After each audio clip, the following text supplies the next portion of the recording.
Good morning. Good morning. Committee on Parole is called to order. The time is 8:34 a.m. Our first location is going to be Bayou Correctional Center. Today is Thursday, February the 9th, 2023. Members of the panel today, to my left. I'm sorry. Tony Marabella. Okay, to my right. Alvin Roche. And Pearl Wise, I will be chairing today. Support staff located at DOC headquarters in Baton Rouge are Whitney Tossler, Parole, Sergeant Anderson. all right. We're ready for our first case, and we are at Bayou Correctional Center. We are the staff at Bayou. Please identify yourselves. My name is Sandy Gale, and I'm the booking officer.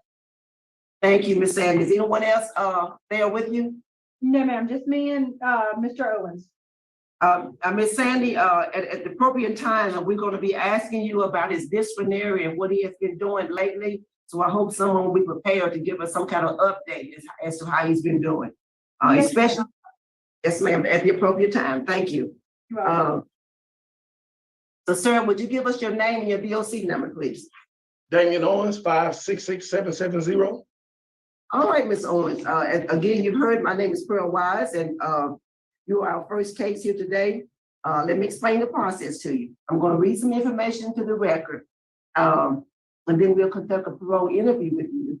Your case has been assigned to Mr. Marabella, and so he'll be interviewing you first.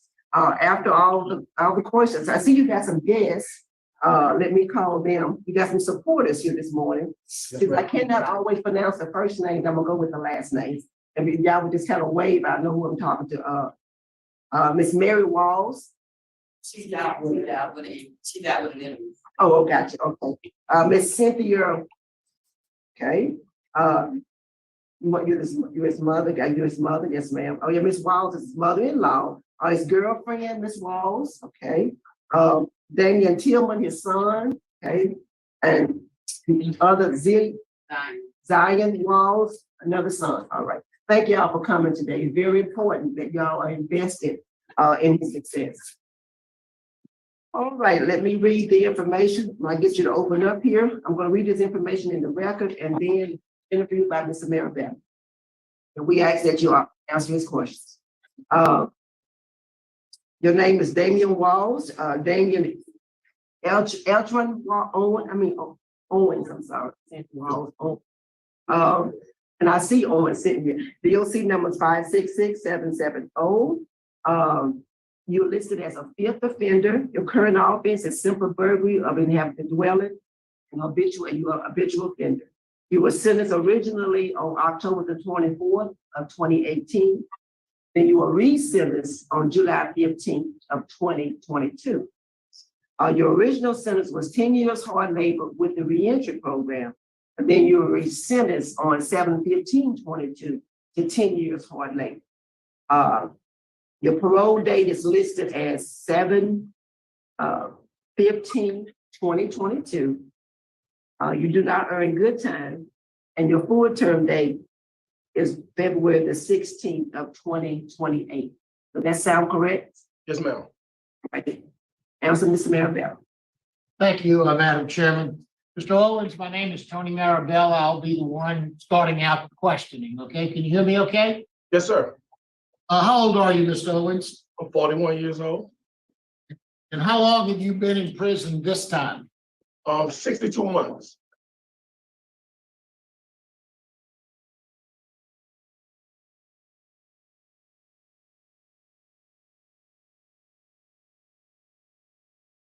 Tell me a little bit about your educational background. I have a high school diploma and a GED.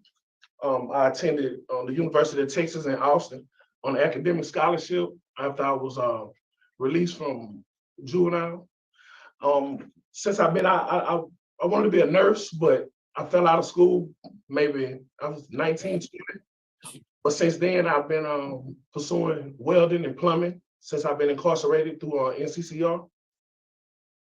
Tell me what happened in school. You had an academic scholarship. What happened? How did you end up getting out of school? Young. I went to juvenile when I was 14 years old, and I stayed in juvenile until I was 19. And in the process of me being in juvenile in San Antonio, Texas, I ended up getting a scholarship. And when I got out, I was 19, bullheaded, young, didn't want to go to school, didn't listen to my mom and that man sitting right there in front of you. And that was one of the biggest mistakes of my life, not finishing school, not finishing college. Back then, were drugs an issue? Back then, so it was more on the lines of just, I want to be grown. Drugs wasn't an issue at that point, but they came with it. But the issue was school, it was more so on the lines of just being young and stupid at the time. You know, I can't blame Drug use. When did you start using drugs? Maybe 20, 21 years old, up in that age range. What were you starting to use? Like everybody else, I started with the marijuana, and then it led on to ecstasy and cocaine eventually. How often were you using ecstasy and cocaine? When I was home, when I was free, that was an everyday thing. Every day, multiple times a day. I was a heavy drug user throughout my life. Did you ever get any treatment on the outside? No, sir. No, I never felt like I needed any treatment on the outside. I never really cared about it. I thought that I could do it by myself. So no, I never got any kind of treatment. Let's talk about when you got out, when you got sentenced in October of 2018. Okay. Tell me about the burglary. A drug-induced high. My cousin, matter of fact, my victim is one of my cousins. His name is Raymond Bickham. Me and him had a dispute. We had an argument and over drugs. And I being high, I felt like he owed me. I felt entitled to what he had since he didn't pay me. And I broke into his home, and I broke in there, and I stole, petted, TV, clothes, and came to jail for it. And you were put into the reentry program, is that right? Yes, sir. I was put into the program. Who was your judge? My first judge was Judge Knight. Okay. Judge Knight put you into his reentry program. Yes, sir. And you went to prison. Did you get out on the reentry program? No, sir. Actually, What happened? it was a blessing and a curse with the reentry program. A blessing and a curse. Now, the blessing of it was, I realized that Angola and penitentiary wasn't a place for me. Wasn't a place that I wanted to be. And studies have shown before, I read somewhere, I don't remember the exact, it was one of my classes, maybe Thinking for a Change. It said that out of all the prisons in Louisiana, that the recidivism rate in Angola is less than any of them. And I didn't understand that at the time. And I didn't grasp the concept of why this place. And me being bullheaded, I always thought because everybody got a life sentence because they're gonna die. But actually, once you get out of Angola, once you actually leave from those gates, and you realize you take everything for granted at that point. Nothing is a given.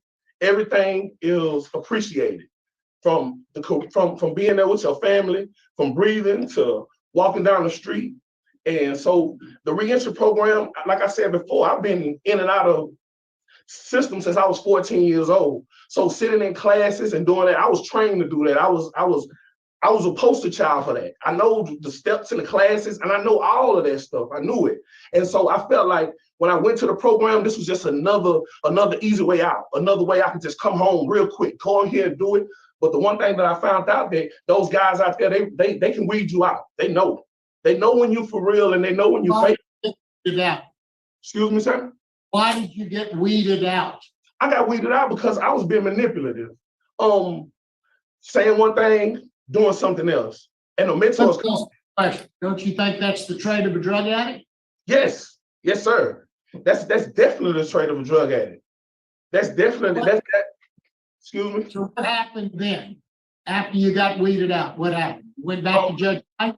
No, sir. Not at that time. It was January 28th, and I didn't go exactly to Judge Knight. I got sent to general population in Louisiana State Penitentiary, Walnut 2, currently known as the Wild Side. And I stayed over there for 16 months. And in those 16 months, that's when I really got the reentry and goal experience. That's when I really realized that this wasn't the life for me. That's when I started them classes that I just been sitting in and memorizing. That's when them lessons had really came back. That's when you really think for a change. That's when you really celebrate your recovery. That's really when you realize that being the inside dad and the outside dad. That's when the anger management really came in. So, like I said, it was a curse that I ended up going into general population in Angola. But the blessing was I came out a changed man. I'm no longer that Damien that's on that paper right there. So tell me how this change happened. From realizing that this I don't see that you've taken very many programs since you got kicked out of the reentry program. Yes, sir. I took Thinking for a Change in July of 2020. And the rest of the jails that I've been in, when I was in Allen, I ended up taking piping, rigging, and pipe fitting, doing an NCCR. But due to the fact that I was already in the reentry program, you take 100 hours pre-release, MRT, anger management, parents and celebrate recovery. When you take those classes, your name go automatically off the list when you go into another system. So even though I wasn't in any more classes, it was because I had already taken those classes. Not because I understand that you had already taken the classes, but after you took the classes, you got into all of this trouble. I mean, Yes, you sir. got how many write-ups you had in 2021? 0. 2021, I've got 1, 2, 3, 4, 5, 6, 7, 8, 9, 10 write-ups. You don't have any write-ups, you say? I'm looking at your record. Aren't you Damon E Owens? You got to write up for intoxication. You got to write up for contraband. You got to write 2 write-ups for disobedience, 3 write-ups for disobedience, 1 for aggravated disobedience, 1 for a aggravated work offense, another one for intoxication, and another one for defiance. You know, that's not you. Yes, sir. You know what? When we're in the process of us talking, you did say 2021. I'm still like. I know what I'm saying. Yes, sir. I agree with that. Those write-ups. My point is very simple. You tell me you took all of these classes because you really know all about academics, and apparently you're a pretty intelligent man. You got a scholarship, all of those things. You took a lot of classes that apparently didn't sink in. Then when you get kicked out of reentry, all of a sudden it starts sinking in. And you tell me in 2020, everything changed. Yet you've got 10, 11, 12 write-ups since then. So justify that to me. There's no justification, sir. But change is continual. Change happens. And the bottom line. Moving in the right direction. Yes, sir. Right direction. Yes, sir. But the problem was the problem is. No, the long and short of it all. Now I realize what I'm doing. Now it makes sense from what I'm doing. Even So let me stop you for a second. I just want to tell you a little bit about me. Yes, sir. Been in the criminal justice system for 50 years. I was a prosecutor, I was a defense lawyer, I was a judge, I ran a drug court for 14 years. You are the typical drug court participant. Manipulative, got an answer for everything. Once you accept that and admit that, you can move forward. You're trying to manipulate me. I'm not going to be manipulated. I see your record. When you got kicked out of reentry, you haven't taken very many programs since then. You've had a ton of write-ups. So why should I take a chance and let you out now? When I'm not convinced at all, you get it. Give me that answer. And don't tell me trust you. No, sir. Because I need to see evidence. Tell me why I should trust you. So you should trust me because this time I'm older. I'm ready. Like it's no. 41 years old. Don't tell me that's old. No, I'm older. I'm older. I'm not saying. I'm saying. It's at this point, this life had to come to a close. You know, like it all did. And I realized that, like, I'm a dope fiend, and I understand that I'm going to get help. I got classes when I come home. I'm ready for all of that. But at the same time, it's like the change is continuing. The change keep coming. It don't just stop. And if you wanted a clear-cut answer is, Damien, have you changed right now? And my answer would have to be honestly, sir, I'm continuing to change. I'm continuing. I'm continuing. I accept that. Well, let me just tell you a couple of things, okay? By our risk assessment, you are a high risk for recidivism. High. We don't see that very often. We often see moderate, but almost everybody will. You're a high risk. You have moderate needs, very high on the substance abuse scale. Yes, sir. You're a drug addict. So tell me what your sobriety plan would be if you were to get out. I'm gonna go to IOP, intense outpatient therapy at the Florida Parish Human Service Authority in Bogalusa. I spoke with Miss Carol. I can come in between Monday through Friday, 8 a.m. to 2 p.m. What are the triggers? Being broke, angry, rejection, my surroundings. How are you going to handle your anger? Excuse me, sir? How are you going to handle your anger? But the same place, by going to anger management, by using my high power. What anger management have you taken so far? I took Cajun Rage back in 2000. Excuse me, sir? When did you take it? All these classes I took between March of 2019 to July of 2019. All right. And since then, you've got fighting, disobedience write-ups, defiance write-ups.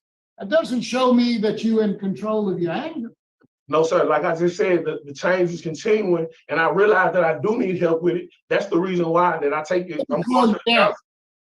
In order for me to vote to let you out, I've got to be convinced you changed, not changing, changed.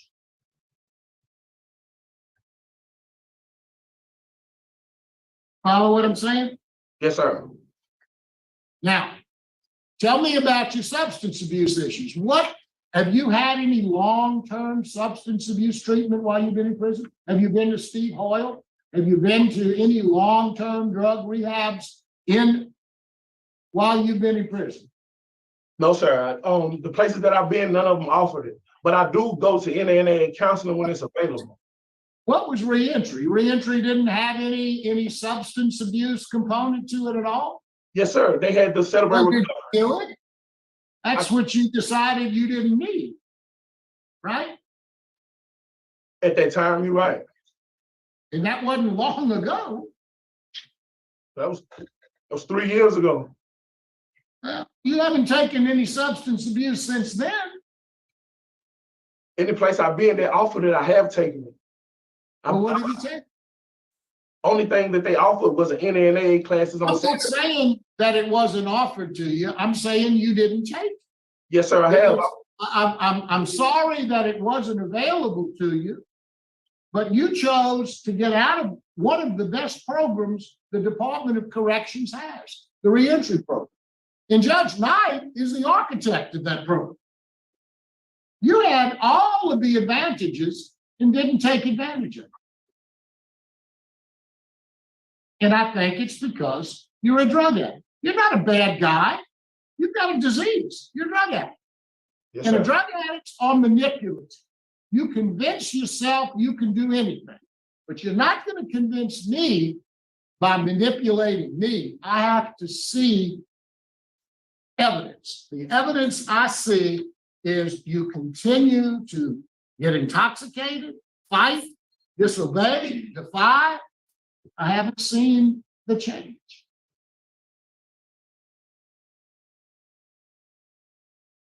You've got support here, and that's wonderful. But they can't do it for you. You're the one that has to accept it.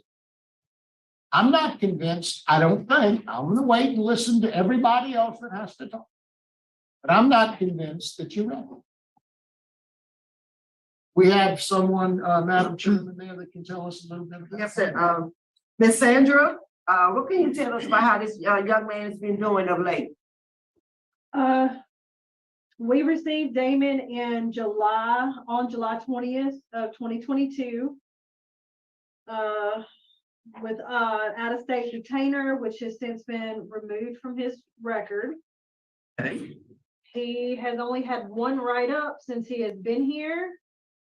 And that was in November 7th of 2022 for fighting. No, ma'am. That write-up was dismissed because I was found wrongful. I never went to court on that, ma'am. Sorry. Mr. Owens, Yes, sir. please do not interrupt anyone when they're giving their statement. You understand? Yes, sir. Okay, he was written up on 11/7 of 2022 for fighting in the dorm. And according to what I see on this write-up, he pled guilty, he was found guilty, and he was given 10 days disciplinary segregation on 11/11 of 22. And the gentleman that he was fighting with got the exact same punishment, so they both pled guilty. Thank you, ma'am. That's all I've got. All right, thank you, thank you. You got a question? Ms. Wise, Mr. Bella has covered everything I want to cover. Very good, very good. And I forgot to tell you, Mr. Owens, after all the testimony has been received, you would all have an opportunity to make a statement before we vote. Yes, ma'am.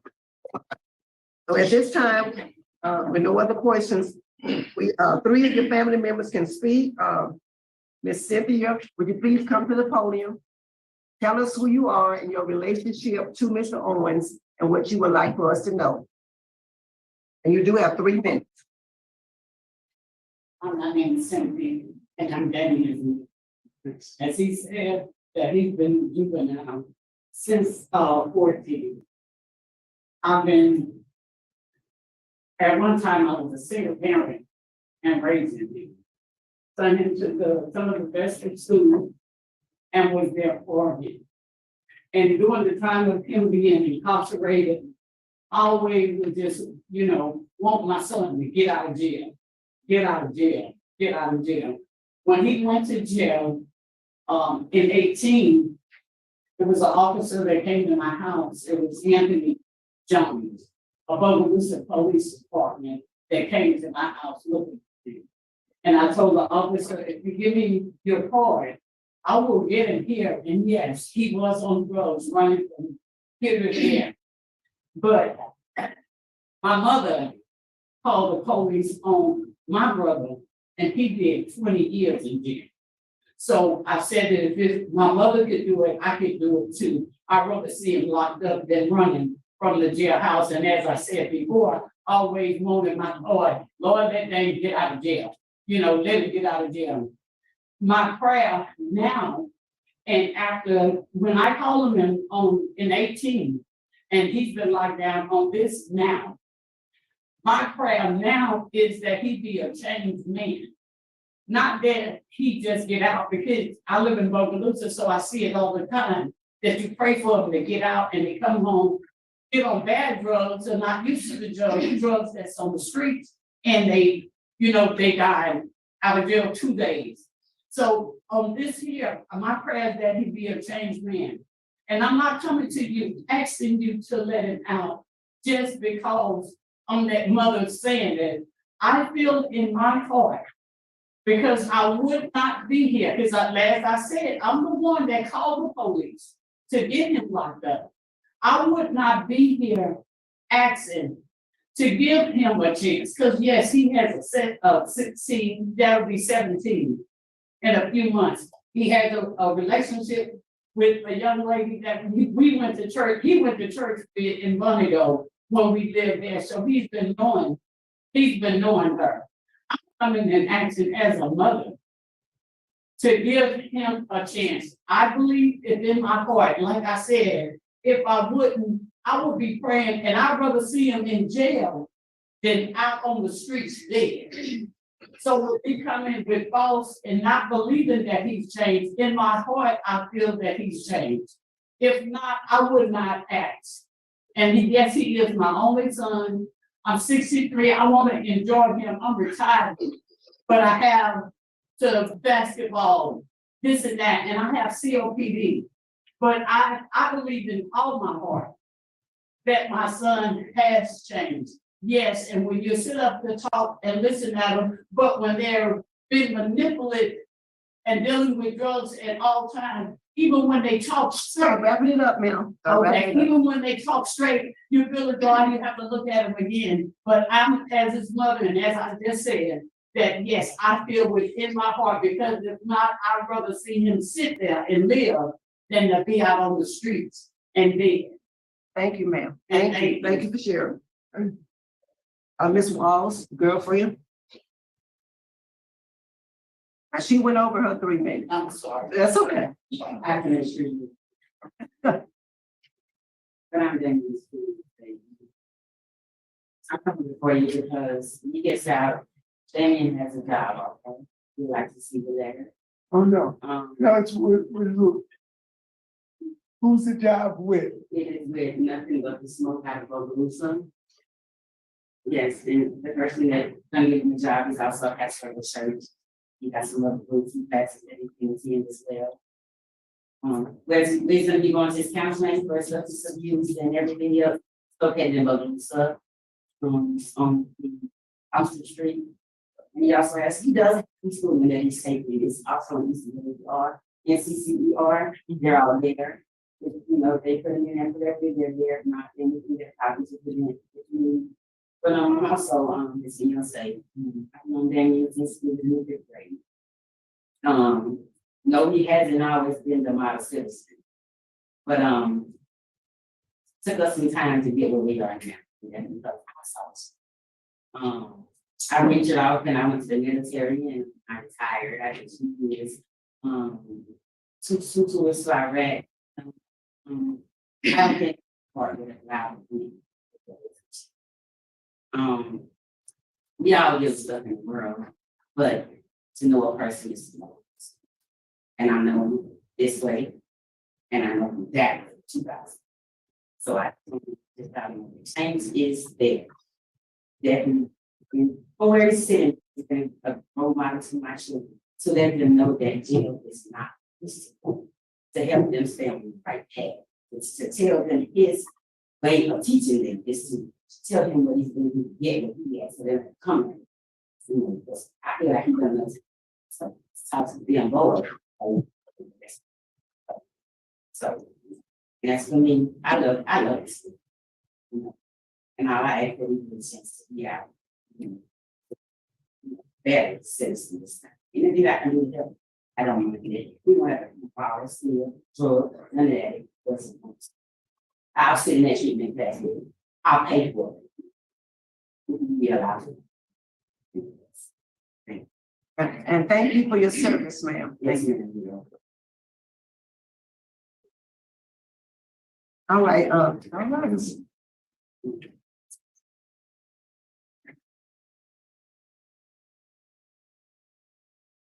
Damon E Owens. I wish you could be home.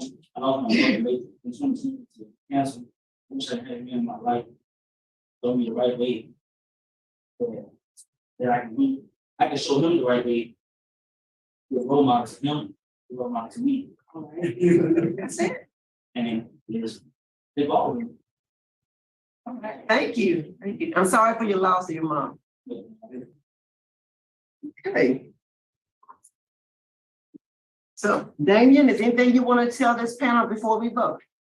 Yes, ma'am. By the paperwork, by looking at it, I'm a bad guy, bad actor, drug addict. But deep down inside, man, I'm ready to go home and be a father. I'm ready to go home and be a son. I'm ready to contribute to society as a whole. I can't sit and spit like Mr. Rose said about manipulating and all that. If I'm given an opportunity to come home, I guarantee you that I'm gonna take advantage of this, to be able to stay away from drugs with the counseling, to make sure that I go to work with nothing but the smoke.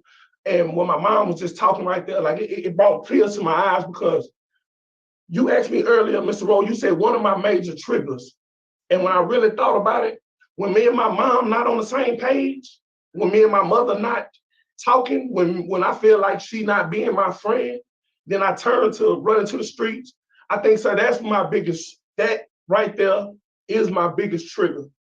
And the way I feel like I can overcome that trigger is by going to this family therapy, and us having a better relationship now, because I know that if it's drugs in the picture, like my mom is not with that at all. I understand that.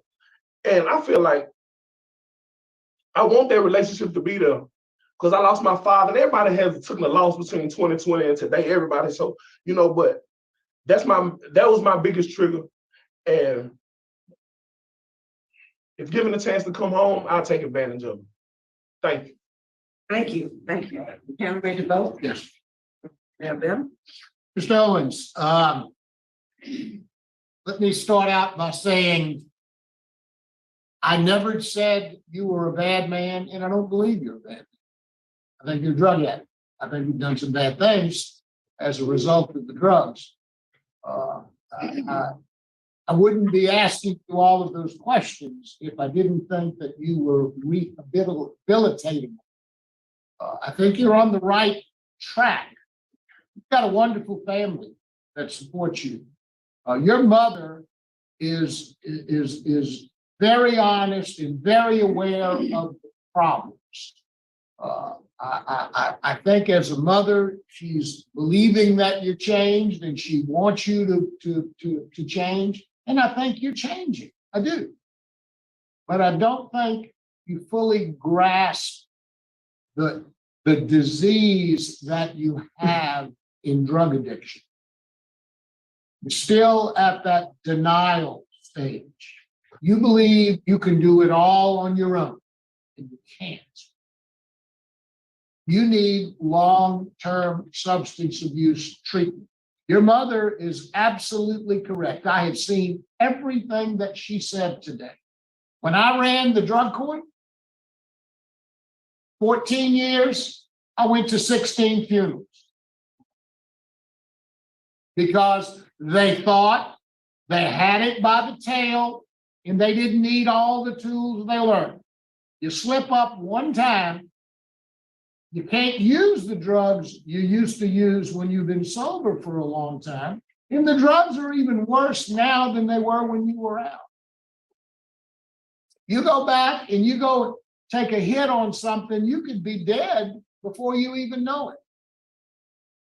I don't want to see you get out to get back in. I want to see you get out to stay with this wonderful family that you have here. You've got a son that wants you home. You've got a fiance that wants you home. You've got a mother who loves you and wants you home. And I want to see you home with them, but to stay, not to go back to using drugs or anything like that.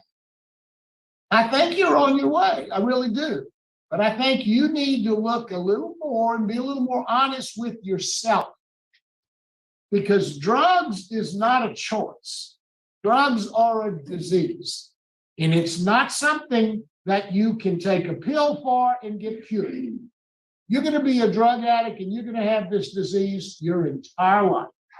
And you're going to have to fight every day to stay sober.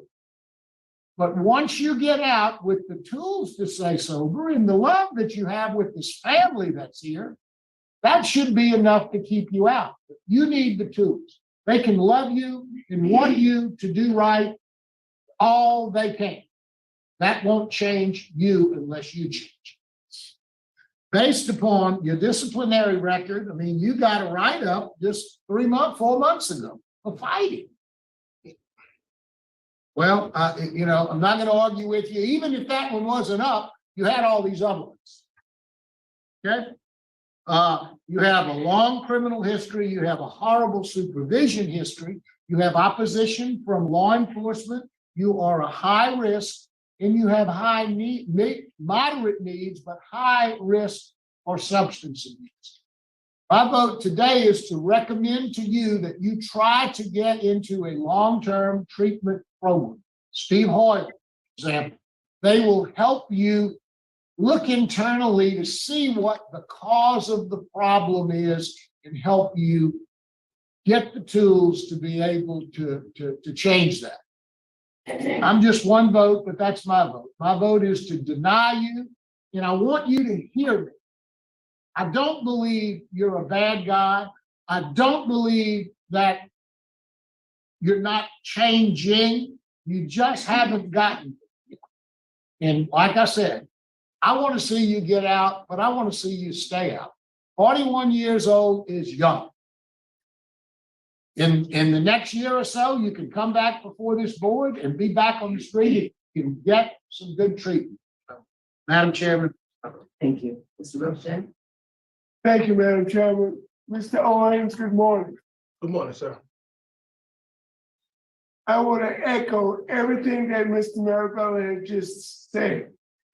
But I want to be real with you. I want you to understand what you have ahead of you. You just had a write-up in November of 2022. This board likes to see write-up free for 12, 18, 24 months before you come to the hearing.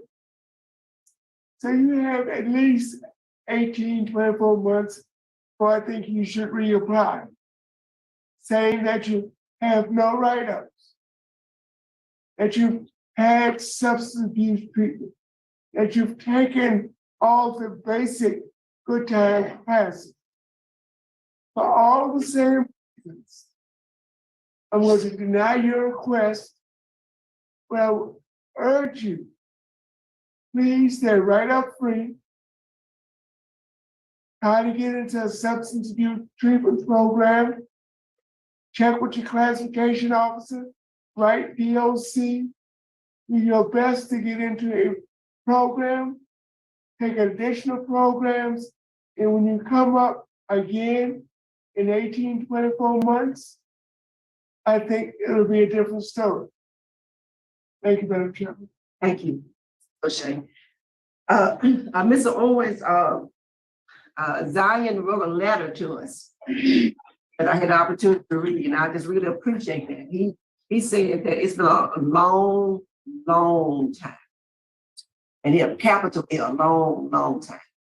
A lot of people that's, since I've been on this board, this is my second term, I've never seen somebody with as many opportunities as you had. You could have been an RN today in the healing business. Then you went to the reentry program. You could have had a trade. You could have been out in a trade. You've had opportunities. Even today, you have an excellent opportunity. And we know what you did with those opportunities because you're before a parole board today. And I just wanted to say that off the top. My vote is the same for the same reasons. And I do urge you to write and say that this parole board recommended you substance abuse treatment and reapply, don't you? So next, we have one more there. Thank you, sir. It concludes our hearing. Your parole has been denied. Thank you.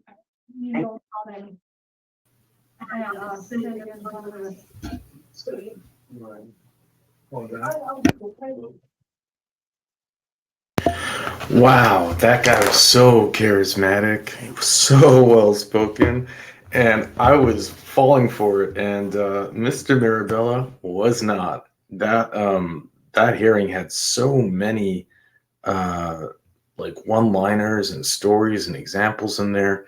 The fact that his mother is coming in and saying, you know, it's really scary to get out. People are just dropping dead, but I believe he's changed, so I'm taking that chance. And Mr. Mirabella saying that in 14 years he went to 16 funerals, and yeah, he made a point. Like, you get out, you take a hit on something, and you're dead before you know it. It is dangerous out there now. man, that guy was slick with his words. So I was like, I was hook, line, and sinker. But it just shows what experience can do. As Mr. Mirabella has, he was not, he never for a moment bought it. He's like, you're trying to manipulate me now. All those write-ups and everything are just like unraveled, and Mr. Mirabella like sucked him in, had him come into his trap, and then exposed him for what he is, which is really a professional manipulator. That was remarkable for me to see. I mean, of course, happy for the outcome. It's in his best interest. He needs to accept that he is an addict and that he's got those issues and clean up, or because they gets out in the street and man, it's going to be dangerous, even just for himself. It's an interesting point. Love to hear your thoughts. Please like, it helps Iago. And with that, I'll let you go.